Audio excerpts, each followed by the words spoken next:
এদা আয়নার রং কি? এদা আর একটা কথা শুনবো না। শুনবি না মানে? আচ্ছা ক। এদা তোর বাইকটা কি চলে? না চলে না, চালাতে হয়। আর কিছু বলবি? হ্যাঁ কব না তা। বলবি তা না বলে বসে আছিস কেন?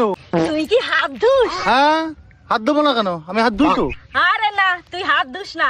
মানে? মানে তোর এক হাত আরেক হাত রে দই আর তুই তাকায় তাকায় দেখিস। আচ্ছা দাদা, পৃথিবীর সব মানুষ যদি একসাথে লাফ মারে তাহলে কি পৃথিবী দাইবে যাবে না? আর একটা কথা দাদা, বল। টাকা যদি গাছে ধরতো তাহলে কি মানুষ সব ঝাড় দিয়ে ফেলাই দিয়ে আসতো? আরে বোন তুই একটু থাম দিন। আরে না আমি থামবো না। তো না থামিস তো বল। দাদা আমরা তো ভূতেদের দেখতে পারি না, হুম তাহলে